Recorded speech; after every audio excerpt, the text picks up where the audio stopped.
La iglesia está edificada sobre la gran verdad que proclamó Pedro, de que Jesús es el Cristo, el Mesías, el Hijo del Dios viviente, Dios mismo encarnado. Muy bien, mis amados hermanos, el tema de la interpretación de la Biblia es un tema muy amplio. De hecho, hay otra materia que se conoce como hermenéutica, que de hecho la hermenéutica es la ciencia, es el arte que provee de las herramientas para interpretar de forma correcta el texto bíblico.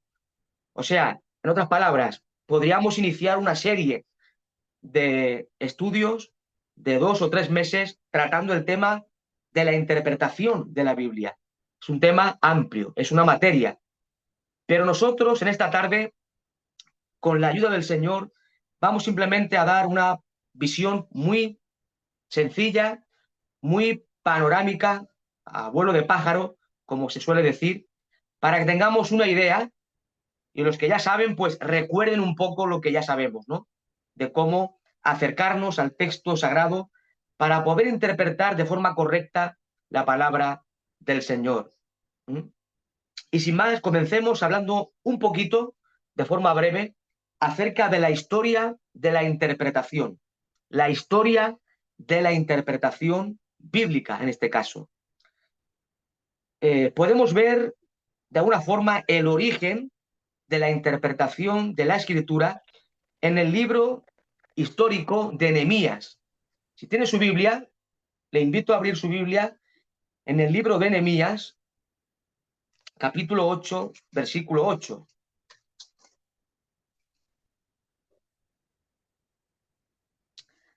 Nehemías, capítulo 8, versículo 8. En este contexto ya recuerdan que el pueblo hebreo, el pueblo judío, había vuelto del cautiverio babilónico para edificar de nuevo el templo, reconstruir la ciudad santa de Jerusalén, etcétera, etcétera. Y ahora también se quiere, de alguna forma, restaurar no solamente el culto hebreo, sino también, pues, que la ley de Dios, en este caso la ley de Moisés, forme parte esencial de este pueblo que ha retornado del cautiverio babilónico. Y leemos así, vemos como en un momento determinado, en ese contexto histórico del siglo VI, de la historia antes de Cristo, eh, Esdras, en este caso, Esdras expresa, enseña, lee la ley de Dios al pueblo.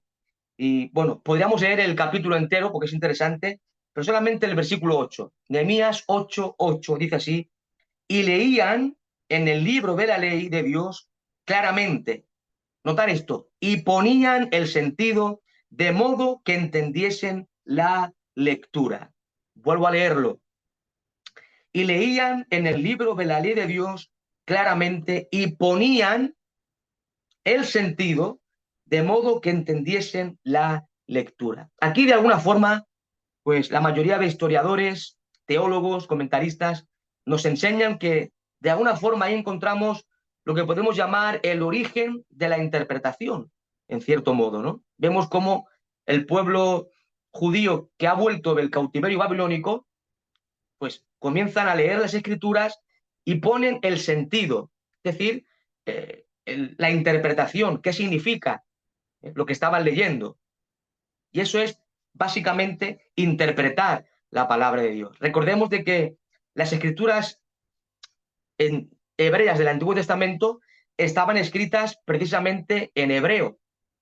Pero cuando el pueblo vuelve de Babilonia a la tierra de Canaán, pues ya la mayoría, el 95% de los judíos ya no sabían hablar el hebreo, lo habían reemplazado por el arameo.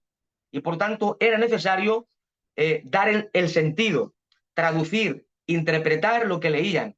Ahí vemos de alguna forma el origen de la interpretación. La ciencia hermenéutica podemos decir que comenzó en el periodo post-exílico, después del exilio babilónico. Y ahí vemos, en este pasaje, si lo leemos bien, en el capítulo 8 de Nehemías, vemos a Esdras, este especialista este erudito en la ley de Dios, interpretando la palabra de Dios. Y sin duda la interpretación de Esdras fue literal, no alegórica. Fue literal. Muy bien.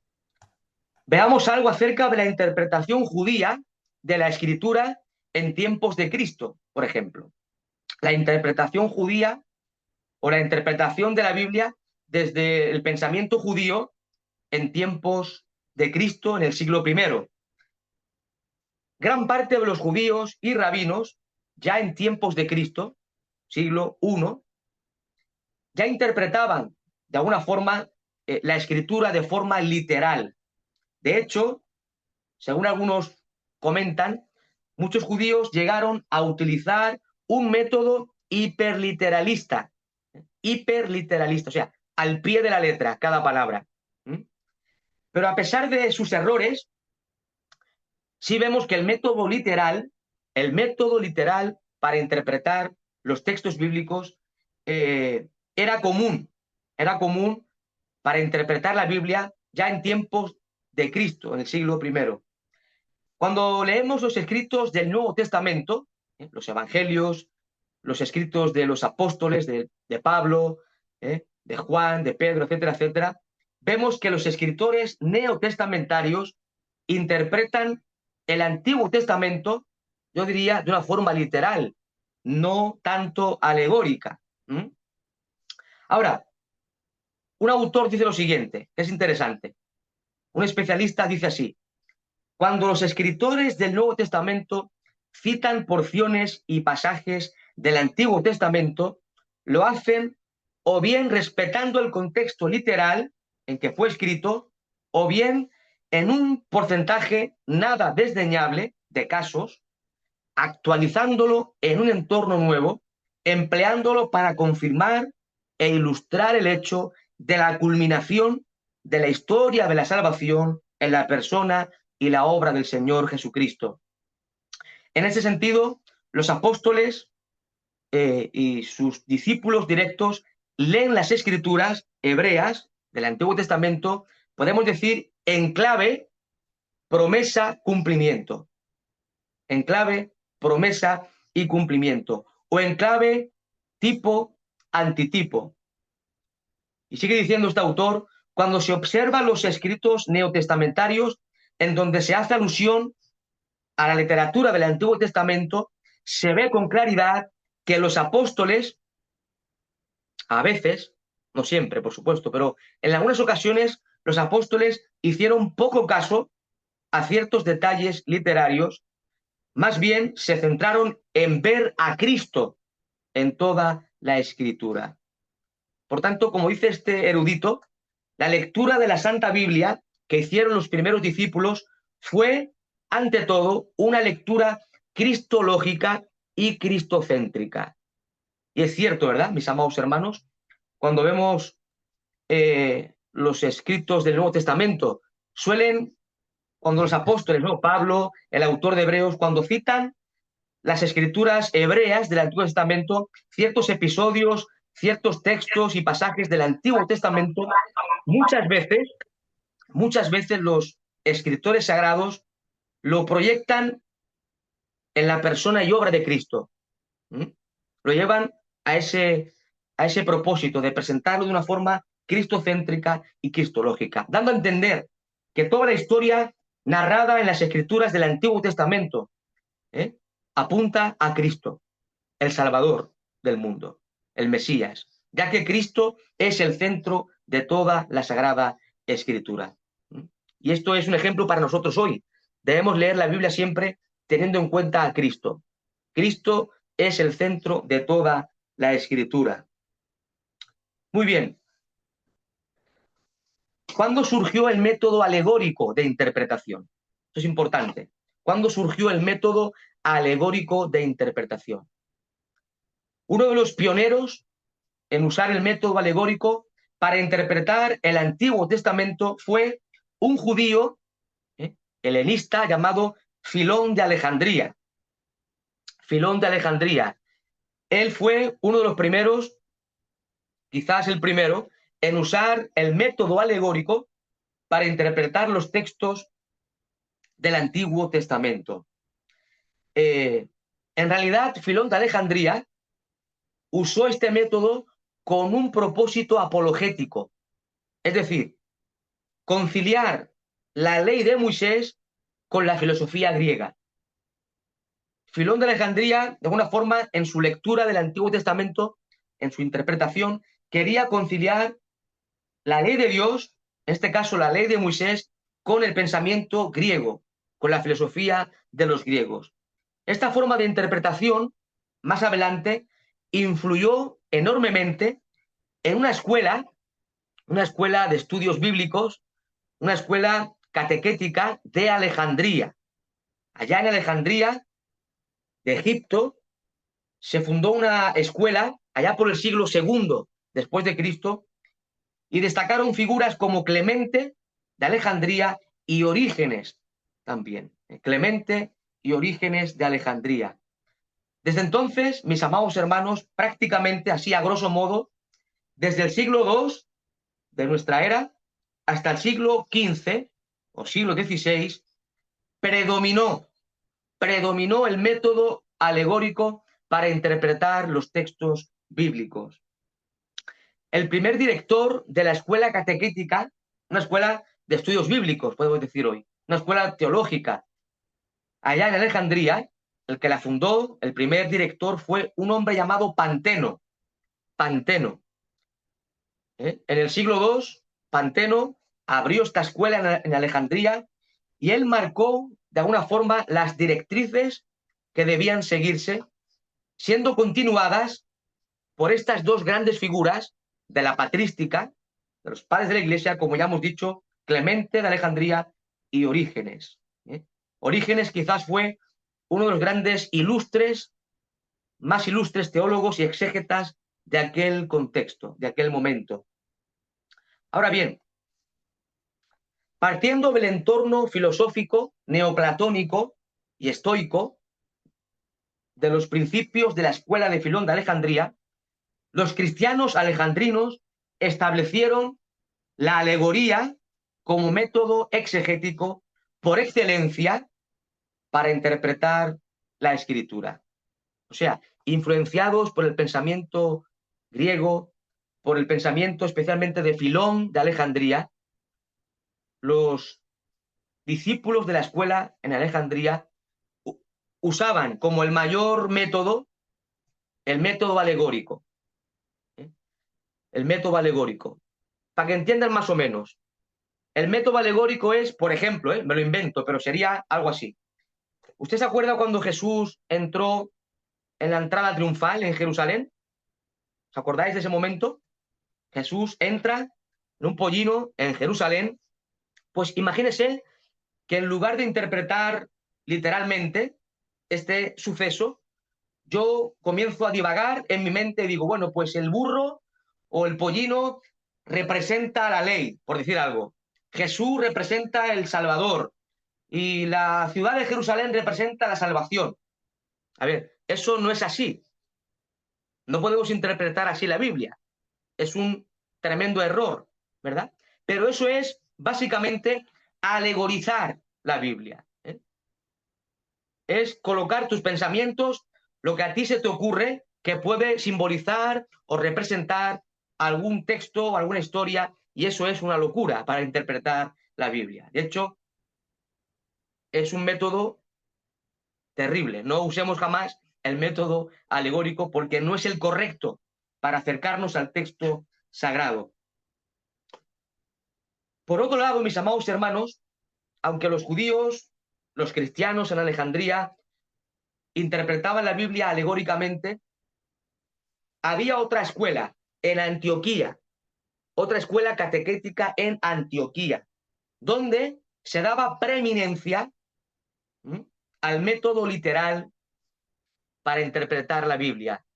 Mientras en Alejandría, la escuela alejandrina usaba el método alegórico, la escuela catequética de Antioquía usaba el método literal, lo que hoy llamamos el método gramático histórico literal.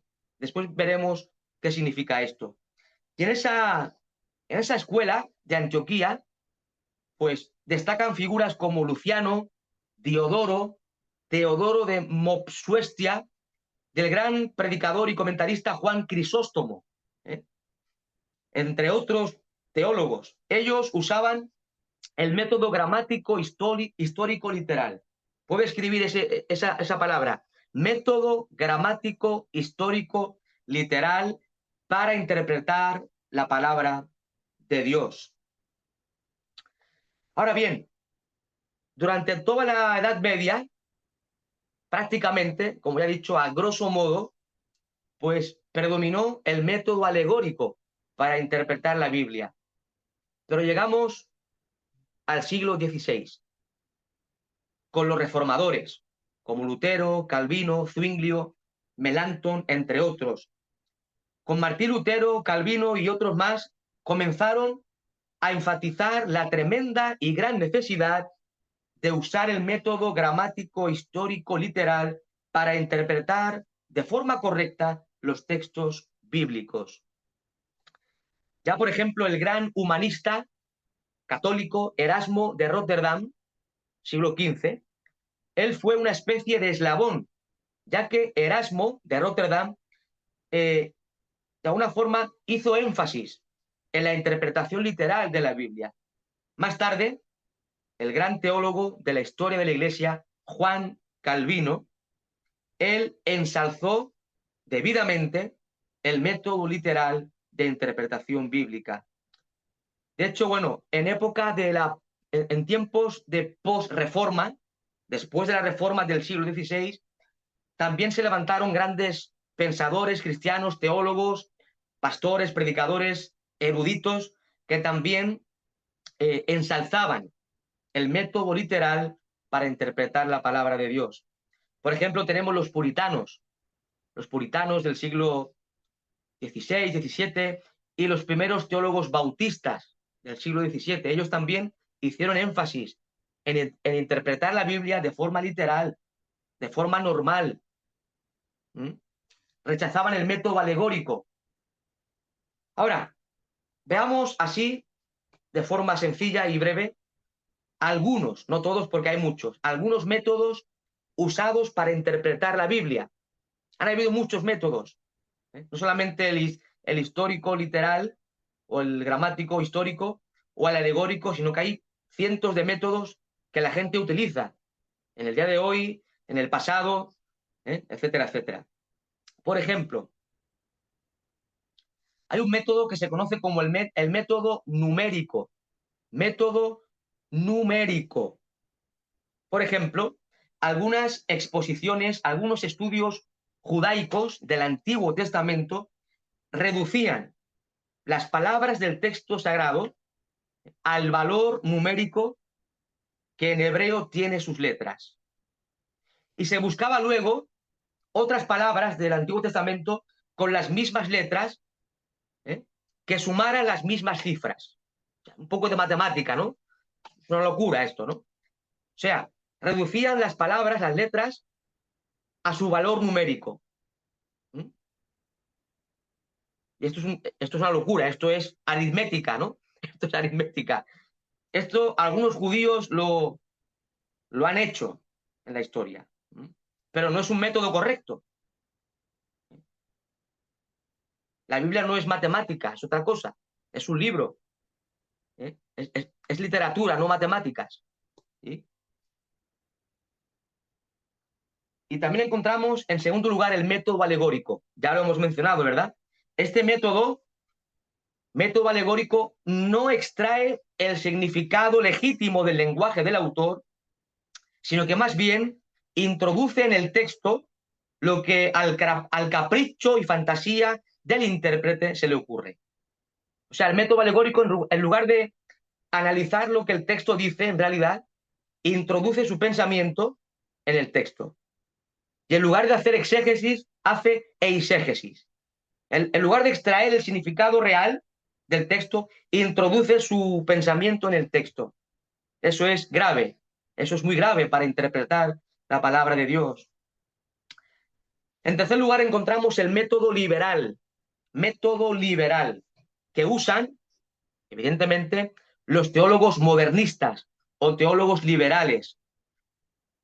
Los teólogos liberales parten de la premisa de que la Biblia es un libro, prácticamente un libro más en la literatura mundial.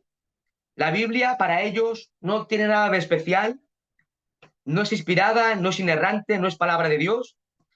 De hecho, las doctrinas cardinales del cristianismo y de la fe cristiana las rechazan todas: deidad de Cristo, resurrección de Cristo, concepción virginal de Cristo, eh, la doctrina del infierno y otras muchas cosas.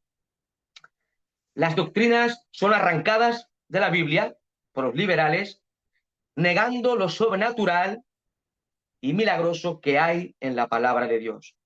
Ellos leen la Biblia usando muchos métodos científicos, sociológicos, psicológicos, etcétera, etcétera, etcétera. Un método que rechazamos también por completo. Método pietista. Método pietista para interpretar la Biblia. El método pietista, pues encontramos en este método de que el estudioso, el lector, el intérprete, antepone por sobre todas las cosas su guía, revelación o luz interior. O sea, lo que proviene de lo íntimo de su ser, su propio sentir. ¿Mm? Y en lugar de hacer una buena exégesis del pasaje o texto, se deja llevar por lo que cree que el Espíritu Santo de Dios le está guiando o le está diciendo. Pero esto es una tontería. Es cierto, mis amados hermanos, que cada cristiano verdadero es templo del Espíritu Santo de Dios. El Espíritu Santo mora en nosotros y el Espíritu Santo nos ilumina, nos, nos da luz para poder comprender la palabra de Dios. Esto es verdad, es cierto. Pero no podemos dejarnos llevar por lo que nosotros creemos, mis amados hermanos. Imagínense que yo me pongo a estudiar la palabra de Dios y en lugar de dedicar tiempo al estudio serio, comienzo a dejarme llevar por lo que yo creo que el Espíritu me está revelando. Esto es absurdo. Esto es absurdo. Y parece muy piadoso, ¿no? Parece muy, muy piadoso este método, ¿no? Yo me dejo llevar por el Espíritu, que Él me hable. Sí, sí, Él te va a hablar, pero tú tienes que dedicar tiempo al estudio serio de la Escritura. Sí, y también tiempo a la oración. Si no, el Espíritu Santo no te va a dar luz para entender la palabra de Dios. ¿Mm? Otro de los métodos es el método dogmático. Método dogmático. Por ejemplo, el método dogmático es el método usado, el método empleado por la Iglesia Católica Romana. La Iglesia Católico Romana usa el método dogmático. La Iglesia Católica expresa que solamente la autoridad jerárquica de la Iglesia es competente para ofrecer la interpretación de la Escritura. Y eso es falso. Es falso también. Ahora, ¿cuál es el método correcto para interpretar la Biblia? Bueno, pues se conoce como método gramático histórico literal. Método gramático histórico literal. Este es el método que usaron en la escuela de Antioquía, siglo II, siglo III. Es el método que usaron los reformadores. Es el método que usaron los puritanos, los primeros bautistas. Es el método que utilizan hoy los grandes eruditos y teólogos.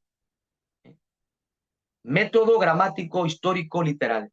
Este método, mis amados hermanos, interpreta la escritura en su sentido literal, natural y normal. Les pongo un ejemplo. Cuando usted lee el periódico, por ejemplo, el periódico, y leemos de que el rey de España ha ido en un viaje a visitar no sé, al rey de Inglaterra, ¿eh? Por ejemplo, ¿usted cómo lo interpreta? ¿Literalmente o empieza a divagar qué significa? Literalmente, ¿no? De forma literal, normal. sencilla, natural, pues el rey ha hecho un viaje a Inglaterra, punto. O sea, no.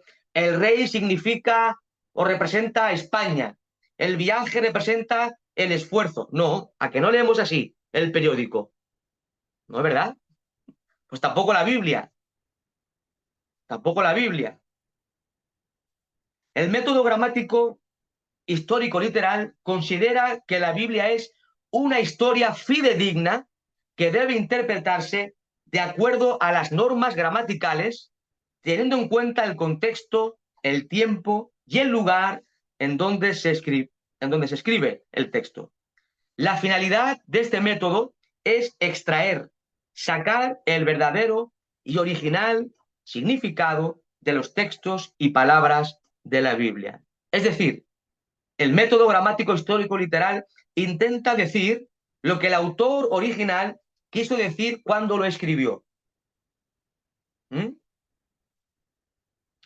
Este método intenta, por tanto, conocer, por ejemplo, el fondo histórico, las circunstancias en que se escribió el texto o la obra, los aspectos sociales y culturales, si bien recordemos también leer la Biblia en un temor reverente, con humildad, dependiendo en todo momento del Señor. Aunque usemos estos métodos para interpretar la Biblia, debemos en todo tiempo depender de la guía del Espíritu Santo de Dios.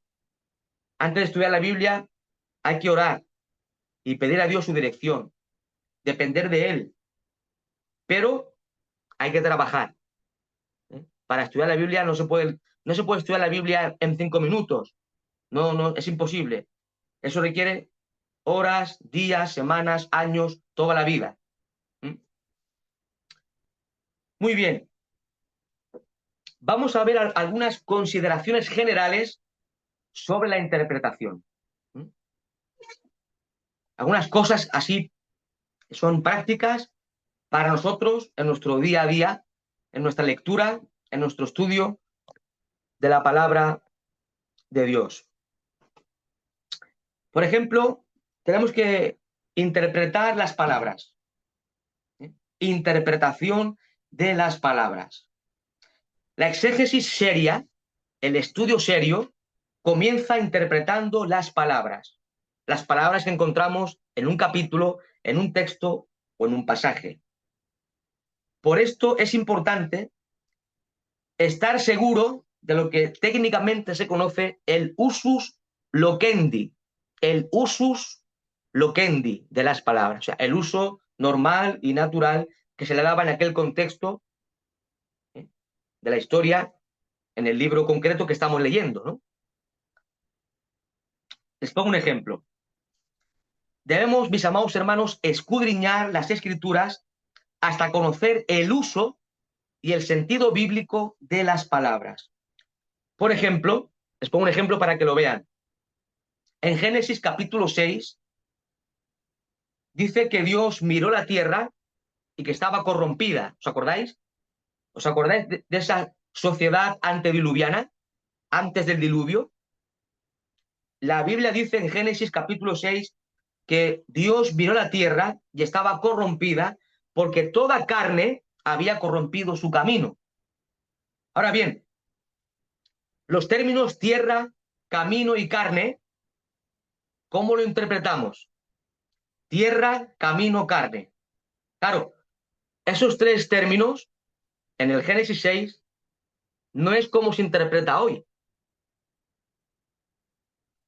Tierra, camino y carne, si lo interpretamos de forma literal, al pie de la letra, no estaremos interpretando correctamente el texto. Ahora bien, si tenemos en cuenta el uso y el sentido bíblico de dichos términos, haremos una correcta interpretación. Por ejemplo, tierra, en Génesis 6, hace referencia a la humanidad, la tierra, o sea, los seres humanos que habitan en el planeta. Esa es la idea. Camino. El hombre había corrompido su camino. Camino tiene que ver con estilo de vida, con conducta. No No es un camino literal que lleva desde aquí a Roma. Camino tiene que ver con estilo de vida, la forma de vivir.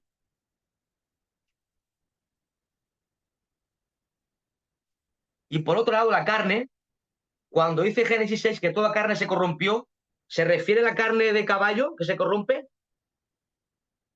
No, ¿verdad? Se refiere al hombre, a los seres humanos, a la persona. No sé si pillan lo que quiero transmitirle. Por tanto, hay que interpretar las palabras en el sentido bíblico.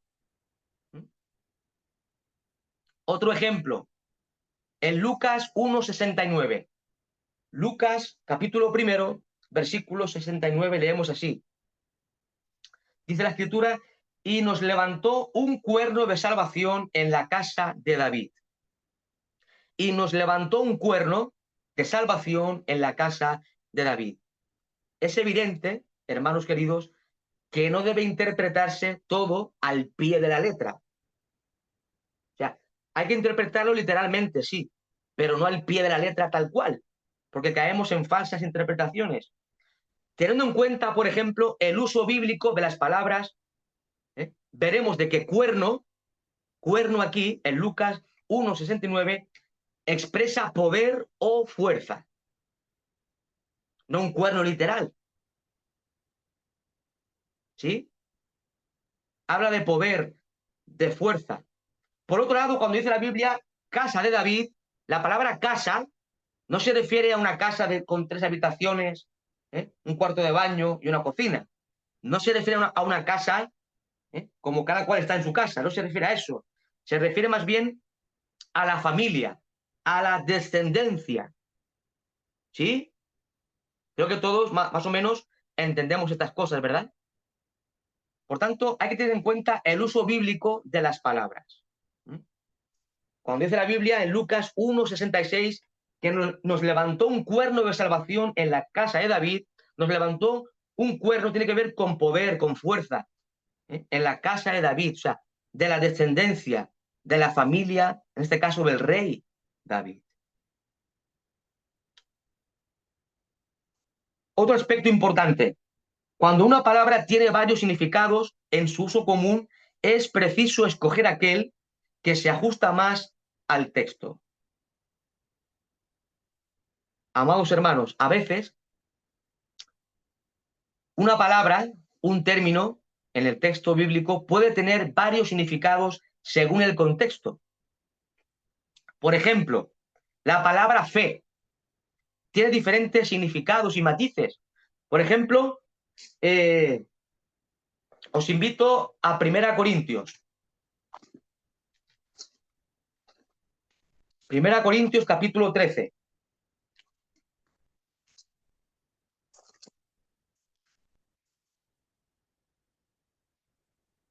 Versículo 2.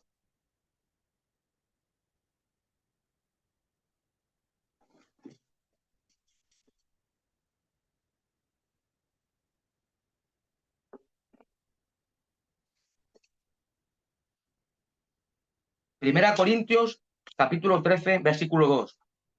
Dice Pablo, y si tuviese profecía y entendiese todos los misterios y toda ciencia, y si tuviese toda la fe, quedémonos con la palabra fe. Dice Pablo, y si tuviese toda la fe, de tal manera que trasladase los montes, y no tengo amor, nada soy, dice Pablo.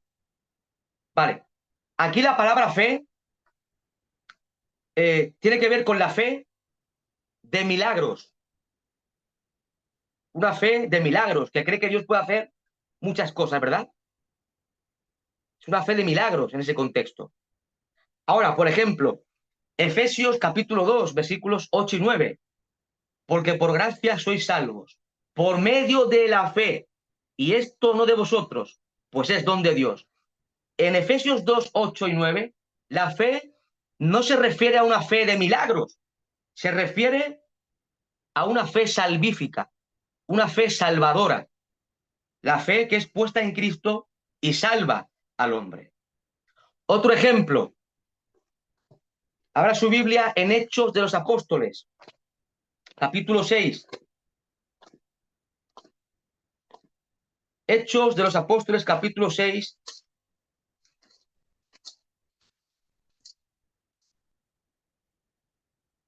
versículo 7. Hechos, capítulo 6, versículo 7. Hechos 6, 7 dice así: y crecía la palabra del Señor, y el número de los discípulos se multiplicaba grandemente en Jerusalén. Y dice el texto ahora: también muchos de los sacerdotes obedecían a la fe. Obedecían a la fe. Aquí la palabra fe tiene otro sentido. No se refiere a la fe de milagros, no se refiere a la fe salvífica, se refiere más bien al conjunto de doctrinas reveladas por la palabra de Dios, al Evangelio. También, por ejemplo, Santiago, Judas, la carta de Judas, en el versículo 3, habla de la fe dada una vez a los santos. La fe dada una vez a los santos, Judas 3. La palabra fe, ¿a qué se refiere ahí? No se refiere a creencia, no se refiere a una fe de milagros, ni siquiera se refiere a una fe salvadora o salvífica.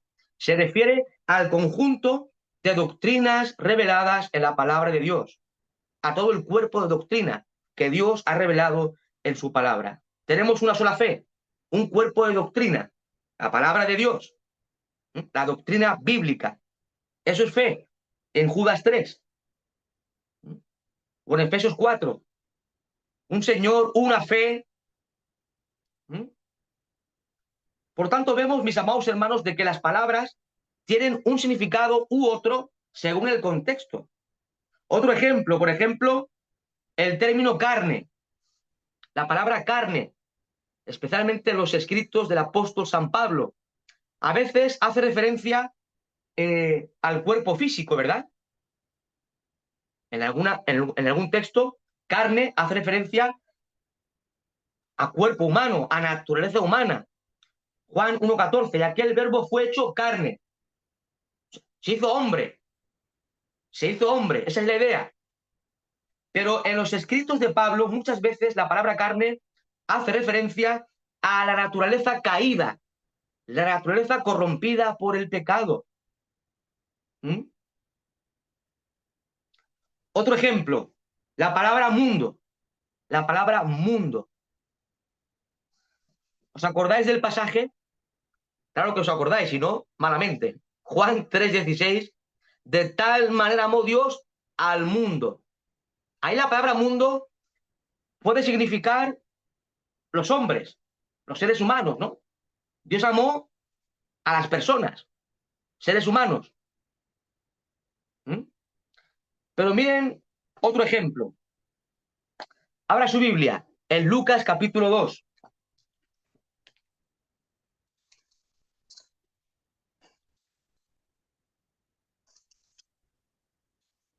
Evangelio según Lucas capítulo 2, versículo 1.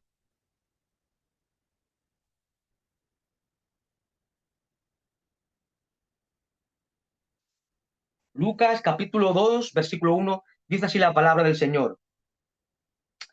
Aconteció en aquellos días que se promulgó un edicto de parte de Augusto César que todo el mundo fuese empadronado. La pregunta que os hago, Augusto César, el emperador, ordenó que todo el mundo, todas las personas del planeta Tierra se empadronasen. No, no. Más bien, la palabra mundo aquí, en Lucas 2, hace referencia a todos aquellos súbditos que vivían bajo el imperio romano. Debían de empadronarse aquellas personas, hombres y mujeres, que vivían en el entorno del imperio romano. Pero no se refiere a cada una de las personas de todo el planeta. No se refiere a eso. ¿Sí? Otro ejemplo, Primera de Juan 5:19. Dice la Biblia que el mundo entero está bajo el maligno. Ahí la palabra mundo tiene otra connotación diferente. Ahí la palabra mundo hace referencia al sistema organizado cuyos valores, filosofía, ética, moral, enseñanzas van en contra de Dios de su evangelio y de Cristo. Por tanto, no sé si os dais cuenta que las palabras como fe, mundo, carne, según el contexto en el cual está, significa una cosa u otra. Y eso, mis amados hermanos, cuando leemos la palabra hay que intentar analizar a qué se refieren las palabras. ¿Mm?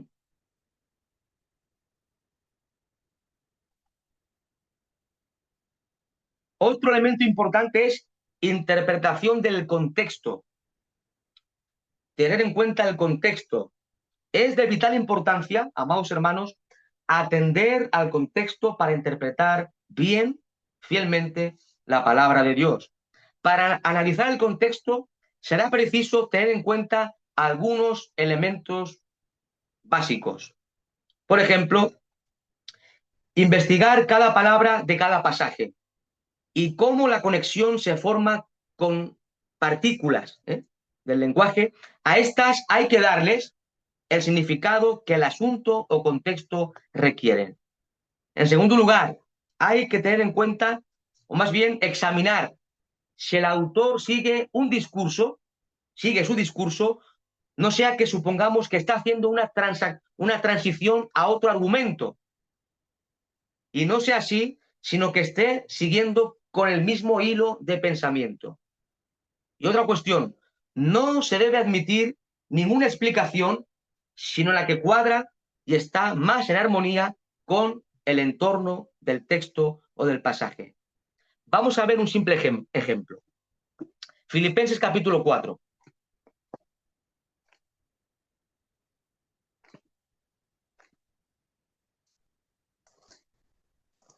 Carta de Pablo a los Filipenses capítulo 4, versículo 13.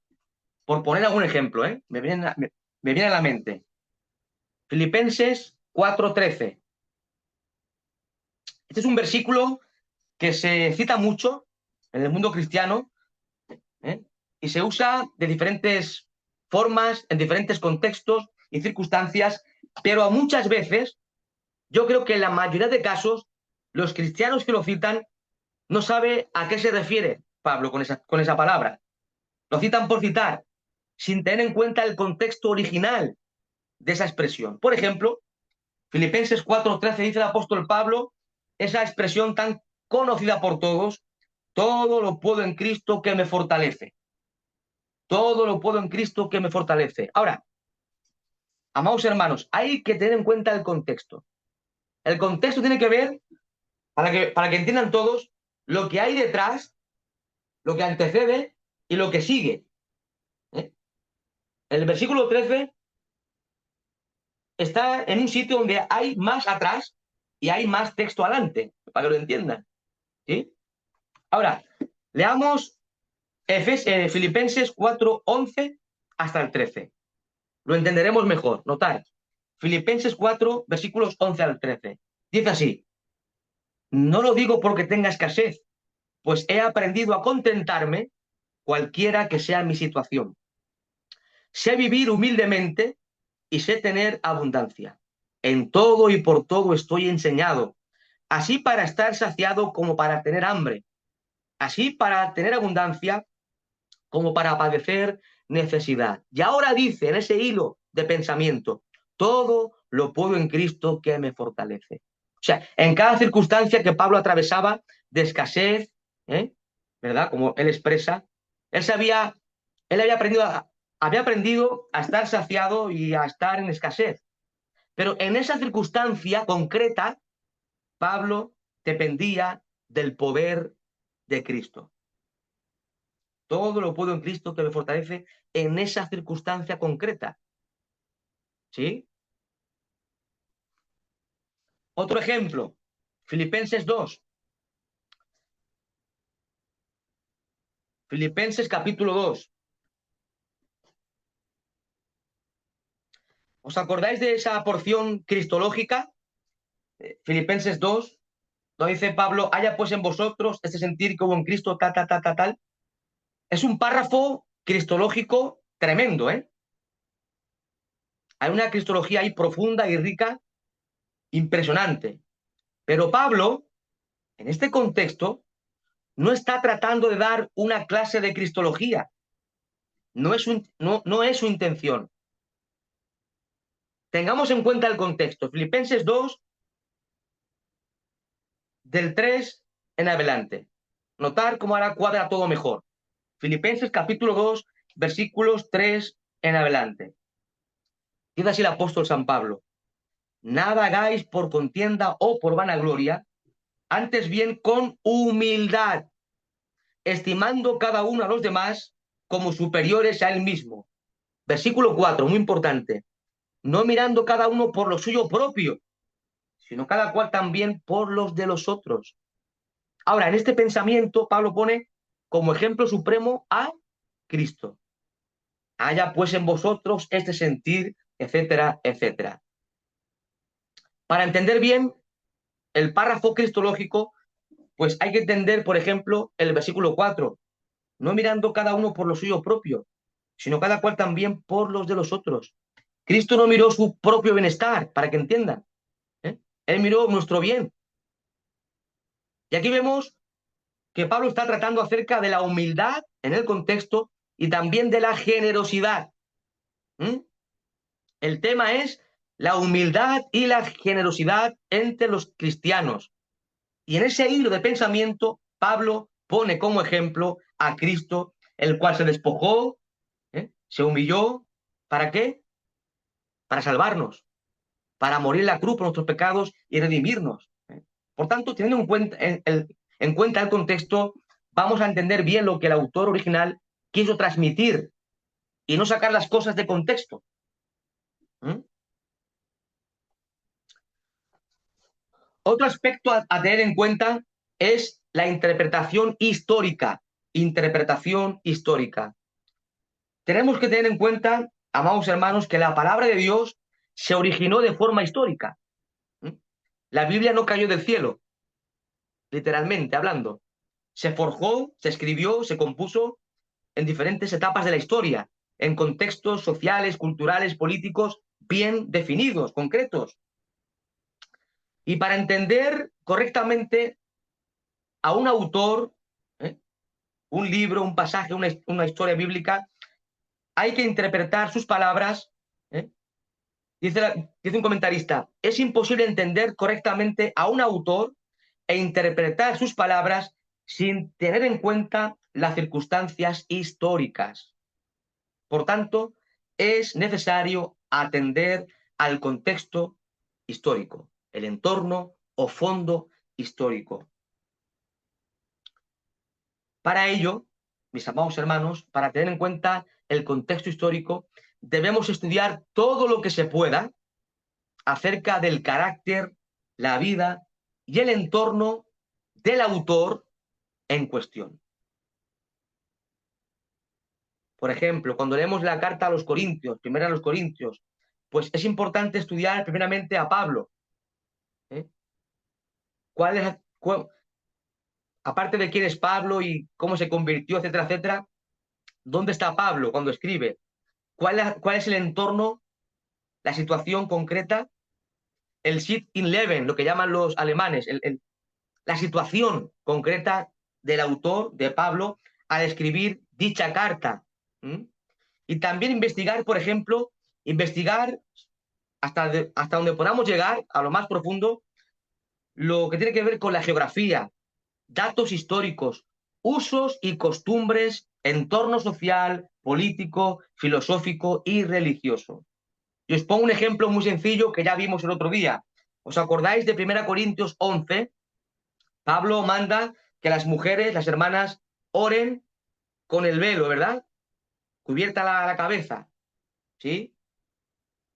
Claro, para entender bien ese pasaje hay que entender bien el entorno social de la ciudad de Corinto. ¿Mm? Conocer Corinto en su ámbito social, religioso. Si no, no vamos a entender bien lo que estaba pasando en ese texto concreto. ¿Mm? Interpretación gramatical también. Interpretación gramatical. Dice un autor que cualquier interpretación debe ser a la luz de la lengua y el idioma en que el pasaje fue escrito originalmente. Para ello, será importante, en la medida de lo posible, tener cierto conocimiento de las lenguas originales, lenguas bíblicas. Bueno, son complejas. El hebreo, el griego, son muy complejos. Y el 90% de los creyentes pues no saben, no sabemos el hebreo y el griego, estas cuestiones tan complejas, ¿no? El sentido gramático histórico se formula mediante la aplicación de los elementos gramaticales e históricos. Dice este autor que el principio central es sacar de las escrituras el significado preciso, tal cual que los escritores bíblicos trataron de expresar y transmitir. Hay que estudiar, por tanto, la cuestión gramática del texto, de las palabras. Es importante. Vamos a citar algunas cosas así, que es más bien un repaso. Debemos, por tanto, mis amados hermanos, interpretar gramaticalmente, es decir, hacer todo lo posible por comprender las palabras y frases del texto bíblico. Eso es interpretar gramaticalmente, comprender las palabras y las frases del texto bíblico, analizar las palabras viendo si tiene un significado especial la escritura. Las palabras de la Biblia, las palabras importantes en el texto, deben ser examinadas con lupa, por decirlo así. Para interpretar de forma correcta el texto es preciso también acudir, por ejemplo, a diferentes traducciones de la escritura para acercarnos más al sentido original. Podemos consultar buenos comentarios, ¿m? Concordancias, diccionarios bíblicos, diccionarios históricos, diccionarios teológicos, etcétera, etcétera. Hay que interpretar la Biblia lógicamente también, interpretar lógicamente, es decir, viendo la conexión de pensamiento en que se halla el texto, ayuda a comprender mejor el contexto de las palabras y las frases. Por ejemplo, en la carta a los romanos, casi todas las frases y palabras se comprenden correctamente al tener presente el tema de la epístola. El tema de la epístola a los romanos es la justificación por la fe sola. Podríamos decir que es el tema central de la carta. Teniendo en cuenta el tema central de la carta, pues todas las frases que aparecen, todas las palabras que aparecen en Romanos, la llevamos a ese hilo en su tema central y vamos a entender mejor lo que Pablo quiere transmitir. Interpretar históricamente. Mis amados hermanos, hay muchos pasajes, muchos textos en las escrituras que se comprenden bien, se comprenden mejor cuando se tiene en cuenta el fondo histórico. Datos geográficos, culturales, históricos, arrojarán mucha luz para interpretar bien el texto. Por ejemplo, les pongo un ejemplo, ¿vale?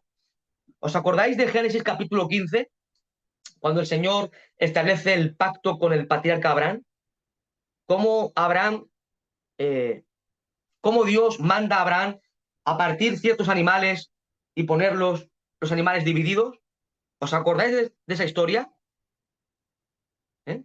Dios ordena a Abraham a cortar ciertos animales y colocarlo uno enfrente del otro, animales divididos. Y al final vemos que el que pasó por en medio de esos sacrificios fue Dios mismo. ¿Eh? Vamos a leerlo. Génesis capítulo 15.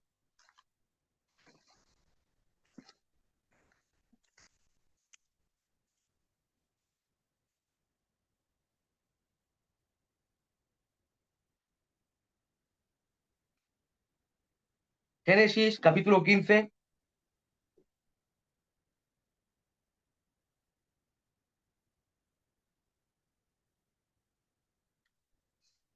versículo 17.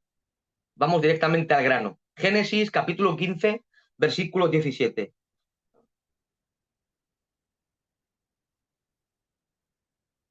Pero antes leamos el 10. Génesis 15, 10. Dice así. Y tomó Abraham todo esto y los partió por la mitad y puso cada mitad una enfrente de la otra, mas no partió las aves. O sea, Abraham partió ciertos animales a modo de sacrificio y los colocó los dividió uno enfrente de los otros. ¿Sí? Y ahora dice el versículo 17, Génesis 15, 17. Y sucedió que puesto el sol y ya oscurecido, se veía un horno humeando y una antorcha de fuego que pasaba por entre los animales divididos. Este horno humeado, esta antorcha de fuego, representa la presencia misma de Dios. La presencia misma de Dios pasando por dónde? Por los animales divididos. Ahora, esto lo leemos así desde las lentes occidentales, en una cultura occidental y desde este lado de la historia, y sinceramente no entendemos nada. ¿Qué significa esto? El Señor manda a Abraham a partir animales, a colocarlos uno enfrente del otro, y ahora la presencia de Dios pasa por en medio de los animales. ¿Qué es esto? No tiene sentido, ¿verdad? Pero si tenemos en cuenta el contexto del Medio Oriente, en el cercano Oriente, el mundo que Abraham vivió y conoció, en aquella época, fíjese qué interesante, cuando se hacía un pacto, en tiempos de Abraham, en esa sociedad, en esa cultura, se partían los sacrificios y se ponían uno enfrente del otro. Y los hombres que pactaban debían pasar por en medio de los animales divididos, como diciendo, si no cumplimos el pacto, nos veremos como estos animales. Seremos destrozados como estos animales, si no cumplimos con el pacto. Era un juramento. Ahora, ¿quién pasó? ¿Pasó Abraham? ¿No? Abraham estaba durmiendo. Pasó Dios mismo, dando a entender que él iba a cumplir el pacto que prometió Abraham. La promesa la iba a cumplir Dios, no Abraham.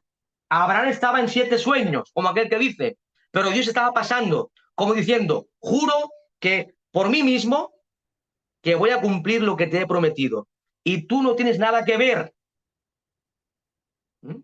A que ahora cobra más sentido ese pasaje. ¿Mm? Claro, es tener en cuenta un poco el contexto cultural, social y religioso de aquel contexto. Y así hay muchas cosas, mis amados hermanos. Por ejemplo, la parábola de las 10 vírgenes. Si no conocemos un poco de la cultura hebrea, cómo se hacían las bodas en aquel entorno, pues no entendemos bien el hilo de pensamiento. O, por ejemplo, un pasaje muy sencillo, cuando Jesús dialoga con la mujer samaritana. ¿Por qué no se tratan entre sí? ¿Qué ha pasado para que no se hablen? Bueno, hay un contexto histórico. Hay un problema que había ocurrido hacía siglos.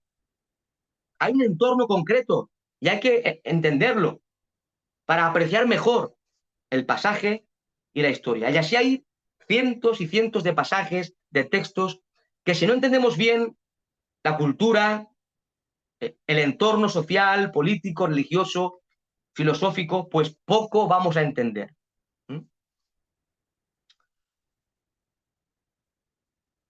Otra cosa, debemos interpretar de acuerdo y en armonía con toda la enseñanza general de la Sagrada Escritura. O sea, cuando leamos un pasaje, una palabra, una expresión en la Biblia, debemos interpretarlo teniendo en cuenta el contexto general de toda la Biblia, desde Génesis hasta Apocalipsis. Por ejemplo, les pongo un ejemplo.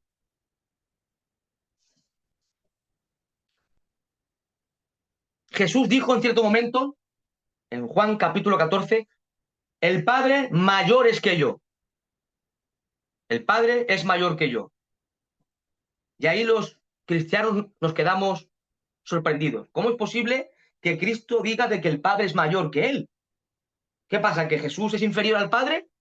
Claro, si sacamos ese pasaje y lo interpretamos fuera del contexto general de toda la Biblia, pues vamos a decir entonces que los testigos de Jehová tienen razón. Claro, pero si tenemos en cuenta todo lo que la palabra de Dios enseña con respecto a Cristo, entendemos de que ese pasaje hay que interpretarlo bien, hay que interpretarlo con las lentes de la encarnación. El verbo de Dios se había encarnado, se había hecho hombre, se había hecho siervo. En ese contexto, en ese sentido,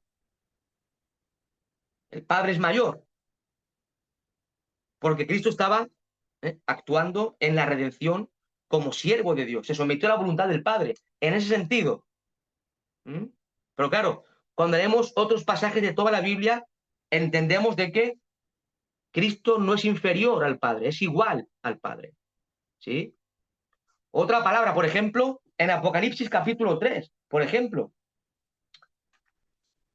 Me quedan 5 minutos, ¿eh? No, no se asusten. Apocalipsis capítulo 3,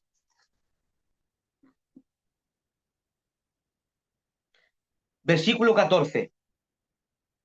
Apocalipsis 3:14 dice, y escribe al ángel de la iglesia en la Odisea, he aquí el amén, el testigo fiel y verdadero, el principio de la creación de Dios, dice esto. Es Cristo, ¿eh? El principio de la creación es Cristo. Ahora, le pican por la mañana los llamados testigos de Jehová y le enseñan con sus Biblias de que la Biblia dice que Jesús es el principio de la creación. Por tanto, es un ser creado. Claro, lo lees en tu Biblia y dice, oye, es cierto, Cristo es el principio de la creación. O sea, ¿qué pasa? ¿Que es el primer ser creado Dios? ¿Jesús? Claro, si analizamos bien la palabra en el griego, la palabra griega no significa tanto principio en el sentido en que entendemos hoy el concepto, significa más bien principiador, originador. Cristo es el originador, el que da principio a la creación. Por tanto, vemos de que el texto no dice originalmente de que Cristo es el primer ser creado, sino el creador de toda la creación. ¿Mm? Ese es el contexto de la palabra, el contexto de toda la Biblia. O cuando dice la Biblia en Colosenses 1 que Cristo es el primogénito de toda la creación. Claro, también los testigos de Jehová te vienen a la puerta y te dicen, mira, ¿ves? Cristo es el primogénito, es el primero, el primer hijo de Dios, el primer ser creado. Claro, pero es que la palabra primogénito ahí no tiene esa connotación. Más bien, Pablo quiere tratar el tema de que Cristo, como hijo de Dios, es el heredero de todas las cosas. Él es supremo, Él es glorioso, Él es el primogénito en ese sentido, de preeminencia sobre todas las cosas. ¿Mm? Por tanto, amados hermanos, cuando leamos un pasaje, un texto, una palabra de la Biblia, tengamos en cuenta todo lo que la palabra de Dios dice acerca de eso, para no caer en errores. ¿Mm? Y concluyo con unas palabras de un autor. Algunas recomendaciones para interpretar bien la palabra de Dios son buscar el pensamiento del autor original, buscar el significado exacto de un pasaje, tener en cuenta el contexto, tener en cuenta el principio de la revelación progresiva. ¿Mm? Muy importante esto. Examinar el fondo histórico, tener en cuenta el contenido literario del pasaje, tener en cuenta la fecha y lugar de redacción del libro o la obra, conocer las costumbres de los judíos, conocer el ambiente y el fondo greco-romano, conocer la historia del cristianismo. Teniendo en cuenta estas cosas, pues tendremos un mejor acercamiento a la palabra de Dios. Ya os digo, el tema de la interpretación bíblica requiere una materia entera. Hemos dado alguna pincelada por encima. Lo dejamos aquí. Hay alguna cosa más, pero no quiero ser tan pesado. Hasta aquí. Con todo esto que se, que se ha hablado, ¿no? Acerca del método, el método gramático histórico literal es el apropiado, ¿no? Para aplicar de manera que podamos interpretar correctamente la escritura, ¿verdad? Pero claramente esto implica muchas cosas, ¿no? Son muchísimas cosas a tener en cuenta, desde lo más complejo, que es conocer un poco de los idiomas originales, ¿no? Que eso creo que nadie lo haría, o sea, bueno, no nadie, pero sí son pocas personas que manejan ese tema. Y hasta lo más simple que quizás, no sé, el leer antes y después, por ejemplo, eso es muy sencillo. Tú puedes leerlo, ¿no? Lo puedes leer antes y después y encontrar el... Pero al mismo tiempo hay muchas cosas que son bastante complejas, ¿no? La historia, etcétera. Eh, Mi pregunta es, el tema de la claridad de la escritura no se pone en duda de alguna forma, en el sentido de que al final no es tan clara como dice ser, o ¿cómo responderías a alguien que te dice, pues bueno, al final no es tan clara la escritura como se dice, porque hay que conocer mil cosas para que sea clara, ¿vale? Por ahí va la pregunta. ¿Qué responderías a alguien que te diga eso? Muy bien, es una buena pregunta, Enrique. Claro, parece aparentemente una contradicción que la Biblia sea clara en su mensaje y por otro lado, pues todo este armazón de herramientas para poder interpretar un texto. ¿En qué quedamos? ¿O es clara o hay que investigar muchísimo? Bueno, las dos cosas son una verdad, las dos cosas son la realidad. La Biblia, cuando decimos de que la Biblia es clara, la palabra de Dios es clara, hablamos de que cualquier cristiano, salvo por gracia, nacido de nuevo, pues tiene la capacidad, por la gracia de Dios, de poder entender el mensaje básico de la palabra de Dios. Por ejemplo, ¿qué cristiano verdadero no conoce, por ejemplo, la divinidad de Cristo? ¿Qué cristiano nacido de nuevo no conoce algo acerca de que la salvación es por la gracia de Dios mediante la fe en Cristo? Que las obras no salvan, salva la gracia mediante la fe en Cristo. Eh, ¿Quién no entiende, por ejemplo, el pasaje clásico, ¿no? De Juan 3:16? ¿Sabes? O sea, cualquier cristiano conoce lo básico, de algo acerca de quién es Dios, cómo es Dios, ¿eh? De su soberanía, su poder infinito, el camino de salvación a través de Cristo, la doctrina del pecado. Cualquier cristiano sabe que el hombre es un ser caído, que no hace nada bueno, que es pecador, que está depravado, que necesita a Cristo. Entonces, ¿qué cristiano, por ejemplo, no sabe de que debe amar a Dios y al hermano? ¿Mm? ¿Qué cristiano no sabe que debe andar en santidad y hacer el bien? ¿Qué cristiano no espera a Cristo que venga a buscar a su iglesia? Entonces, esos matices básicos, el ABC de la Biblia, yo creo que cualquier cristiano, salvo, lo puede llegar a comprender y a vivir en su vida cotidiana. Ahora, es evidente que aparte de esto, pues para entender bien, para interpretar un texto, una palabra, una frase, un pasaje, una historia, pues hay que usar, por otro lado, todas estas herramientas, ¿no? Que hemos mencionado, para llegar al corazón de lo que el autor original, Pablo, Mateo, Juan o Santiago, quisieron expresar, ¿eh? Para entender mejor, con más precisión, las palabras, el contexto, la historia y todo lo que es la palabra de Dios. O sea, aparentemente parece una contradicción, pero se complementan. La Biblia es clara, por un lado, es cierto, en lo básico, en lo fundamental, pero requiere, hermanos queridos, mucha diligencia en su estudio. ¿eh? Recordemos de que la Biblia es un libro que lleva milenios escrita. Se escribió en un contexto de la historia muy diferente al nuestro, una cultura judía, una cultura grecorromana, ¿eh? Un pensamiento judaico, un pensamiento griego en algunas ocasiones, en dos idiomas al menos, hebreo, griego, arameo, claro, y hace milenios. Entonces, para acercarnos para entender bien la Biblia, debemos meternos en el contexto de esa historia, trasladarnos al contexto de hace 2000 o 3000 años, en la medida que podamos analizar las palabras originales en el griego, hebreo. ¿eh? Hoy en día es mucho más fácil porque tenemos comentarios especializados, ¿no?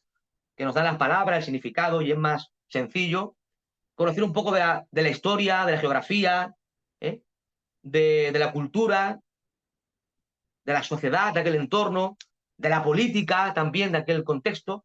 Todo eso nos va a ayudar mejor a entender bien cada pasaje, cada texto de la palabra del Señor. Que esto se hace con la Biblia, pero también con cualquier tipo de literatura, ¿eh? Si vas a estudiar el Quijote, que creo que nuestro hermano Fernando lo ha leído varias veces, si no recuerdo mal, o lo ha leído alguna vez el Quijote, lo ha estudiado, claro, es un contexto antiguo, usa palabras que hoy no se usan, hay que interpretar también, hay que hacer hermenéutica también. ¿Qué quiso decir cuando expresó esta palabra? Entonces, en todo tipo de literatura, de alguna u otra forma, hay que hacer exégesis, hay que interpretar. ¿Mm? ¿Cuánto no más la Biblia? Un libro antiguo, en el sentido en el que se escribió, con un pensamiento, una cultura, una geografía muy concreta. Y evidentemente, a veces usamos todas estas herramientas que nos provee la hermenéutica Exacto. y podemos estar toda la vida estudiando un pasaje, una doctrina, usando todos estos medios que tenemos, estas herramientas, y llegar a la conclusión de que nunca lo vamos a saber aquí, en este Mm. mundo. Quizás cuando estemos en el cielo, si el Señor quiere revelarnos, lo hará. Hay cosas que no entendemos aquí, aún por mucho estudio, investigación que hagamos, Ya, hay verdad. cosas que jamás llegaremos a entender. ¿Mm? Estoy muy contenta de los estudios y lo que pienso es en esta última clase que aparte de todos los años que llevan en el Evangelio y todo lo que hayas aprendido, que el Señor te ha moldeado y te vaya hecho en la vida para que tú creas más en Él y sepas que Él es lo único que hay que estudiar mucho. Tenemos muchos deberes,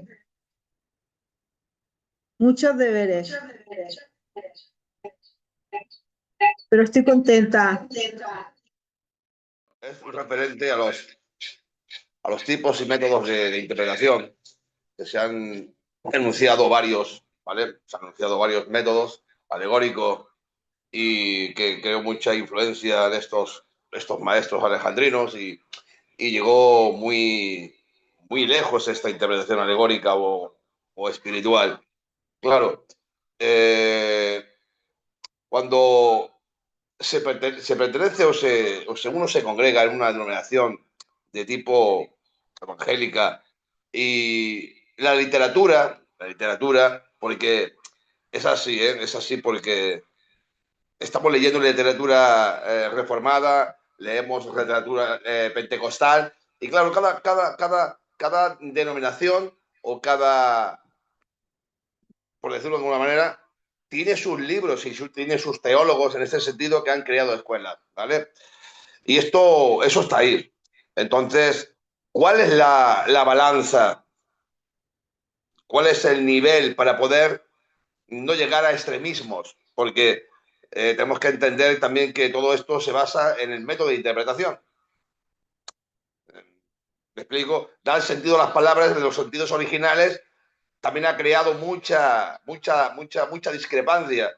Inclusive algunos escritores y teólogos llegan a la conclusión que muchas palabras no están en los mejores manuscritos, las aparentes contradicciones que tiene algún texto que otro, y eso parece ser como que ha creado escuela. ¿Cuál es el equilibrio sin entrar en dogmatismos? Esa es la pregunta. Es una gran pregunta y requiere una gran respuesta. Qué buena. Excelente pregunta, es cierto, ¿no? Es cierto que los grandes eruditos, ¿no? Los grandes especialistas en teología, griego, hebreo, historia de la iglesia, etcétera, etcétera, aún así, sabiendo muchísimo, muchísimo más que nosotros, discuten entre ellos. Los grandes expertos, por decirlo así, los especialistas, no se ponen de acuerdo en todo. Hay disputas, incluso como decía el hermano Fernando, a veces hay verbos, palabras en griego, en hebreo, que un autor dice, pues mejor sería traducirlo así, o mejor sería traducirlo de esta otra forma. Incluso los especialistas no se ponen ni de acuerdo, ¿no? Y aquí vemos, lo que yo veo aquí, es que somos pecadores. Somos pecadores, es cierto. Y como somos pecadores y somos seres caídos, aunque redimidos, los creyentes, por la gracia de Dios, no obstante, eh, no podemos entender bien, 100%, para que entiendan, no podemos interpretar 100% correctamente la palabra de Dios, porque somos pecadores y leemos muchos textos y lo leemos mal. Aún el más erudito, aún el más especialista, al ser pecador, lee mal e interpreta mal muchos textos. Por ejemplo, también a veces nos dejamos llevar también por la sensación, ¿no? Por el sentimiento. Eh, yo hay doctrinas, por ejemplo, hay algún tema, alguna doctrina que al principio me causaba dolor en mi corazón. Os lo comparto. Había alguna doctrina que decía, no puede ser esto, no lo creo, no puede ser, porque no me encaja en mi sentimiento humano, me hace mal. Pero claro, pensando, meditando, leyendo, estudiando, veo de que no se trata de si me causa mal a mí o no, es lo que Dios dice en su palabra. Los pensamientos de Dios son muchísimo más altos que los nuestros y no podemos conocer a Dios en todo lo que es Dios. ¿eh? Nuestro conocimiento, por un lado, es limitado y por otro lado, tampoco leemos bien 100% correctamente la Biblia, porque leemos con unas lentes, yo diría, pecaminosas, ¿no? Muchas veces somos pecadores y no podemos llegar al 100% comprender todo lo que la Biblia enseña. Hay cosas que se nos escapan, hay cosas a veces que como no lo quiero reconocer o no quiero eh, reconocerlo en la palabra, pues porque me hace daño, o porque no lo dijeron bien, pues lo rechazo, por ejemplo, ¿no? Pero no se trata de lo que tú sientas o mimes, es lo que Dios ha escrito en su palabra. Entonces, eh, yo creo que esas cosas son así, ¿no? Por un lado, somos pecadores y no leemos bien del todo la Biblia, como deberíamos leerla. Estamos limitados también, somos seres finitos, limitados, y no podemos abarcar todo lo que la palabra de Dios enseña de forma perfecta, absolutamente perfecta. Y claro, muchos autores pues leen una palabra, una frase, un texto, un pasaje, una doctrina que cree que va por aquí y otro erudito cree que va por allá. Porque la palabra la interpreta de una forma, ¿no? La interpreta de otra. Por ejemplo, la palabra mundo en Juan 3:16. Algunos lo interpretan como que se refiere a cada ser humano del planeta Tierra. Y me he dado cuenta, os lo digo, hace unos días, de que no es así. Se refiere a los seres humanos, pero no a todos y cada uno de los seres humanos de la historia de la humanidad. ¿No? ¿Mm? Entonces, eh, yo creo que ese es el problema. El problema es nuestro, que no llegamos bien en todo lo que deberíamos entender la palabra de Dios. ¿Mm? Y surgen escuelas de pensamientos, ¿no? Los pentecostales por un lado, los anglicanos por otro, los metodistas, los bautistas, porque unos creen, por ejemplo, que se puede bautizar a niños, ¿no? Los reformados, como los presbiterianos, creen que se debe bautizar a los niños. Bueno, lo respetamos, pero no estamos de acuerdo. No estamos de acuerdo porque nosotros creemos de que hay que bautizar a la gente que es adulta y que tiene capacidad de creer o no. ¿Mm? Tiene esa capacidad. Otros creen que la salvación se puede perder porque lee algunos textos y lo interpreta así. Otros, como nosotros, creemos de que un cristiano verdadero no se pierde, ¿no? Y todo es por causa de interpretación, como decía el hermano Fernando. Uno interpreta de una forma, otros de otra, aun siendo eruditos, ¿eh? Aun siendo eruditos los dos, no llegan a un consenso unido. Y eso es por causa de nuestro pecado y de nuestro conocimiento que es muy limitado. Es lo que yo entiendo. Creo que lo dice José Grau. José Grau, en su libro de teología, dice de que nuestro conocimiento de la Biblia es limitado porque no nos da para más. Y aparte somos pecadores. Estamos manchados por el pecado, mis amados hermanos. Estamos manchados por el pecado, es cierto. Aunque somos salvos por gracia y tenemos el Espíritu de Dios, gloria a Dios, pero somos pecadores aún, ¿eh? Hasta que no entremos en el cielo, somos pecadores. Y muchas veces leemos la Biblia, pues no como debe ser leída. ¿Mm? No sé si he aclarado un poco, pero es lo que yo creo que es lo que ocurre, ¿no? Nosotros no somos especialistas, no somos eruditos, somos cristianos rasos, por decirlo así, ¿eh? Que queremos conocer a Dios y vivir para su gloria. Eso es lo importante. Entonces, ¿hay temas complejos? Sí, muchos. ¿Hay debates? Sí. Sinceramente, a mí no me interesan los debates ni la disputa. Yo quiero conocer cada día más a Dios, su palabra, y como dice la Manamari, obedecer su palabra, que ese es el fin. O sea, queremos leer la Biblia, conocer a Dios y vivir para Él.